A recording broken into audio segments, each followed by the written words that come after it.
நீங்கள் பார்த்துக் கொண்டிருப்பது நியூஸ் 21 செய்திகள். தமிழ்நாடு செய்திகளை உடனுக்குடன் தெரிந்து கொள்ள நியூஸ் 21 செய்திகளை பாருங்கள். கொடைக்கானல் அரசு மேல்நிலைப்பள்ளி பேருந்து நிறுத்தத்தில் வாக்காளர் பட்டியல் சிறப்பு தீவிர திருத்த விழிப்புணர்வு மனித சங்கிலி நடைபெற்றது. சுற்றுலா வாகனங்களில் வட்டாட்சியர் நோட்டீஸ் வழங்கி விழிப்புணர்வை ஏற்படுத்தினார். தமிழகம் முழுவதும் வாக்காளர் பட்டியல் சிறப்பு தீவிர திருத்த விழிப்புணர்வு நிகழ்வு நடைபெற்று வருகிறது.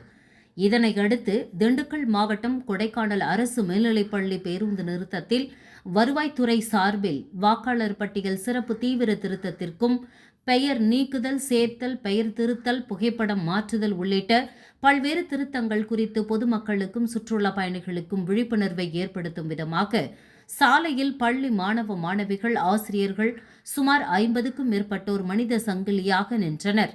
மேலும் கொடைக்கானலுக்கு வரும் சுற்றுலா பயணிகளின் வாகனங்களில் வட்டாட்சியர் ஏறி வாக்காளர் பட்டியல் தீவிர திருத்தம் குறித்து எடுத்துரைக்கப்பட்டு வாக்காளர் திருத்தம் குறித்த வாக்கியங்கள் அடங்கிய நோட்டீஸ் விநியோகம் செய்யப்பட்டது. நியூஸ் 21 செய்திகளுக்காக தலைமை செய்தியாளர் கூல் சுரேஷ்.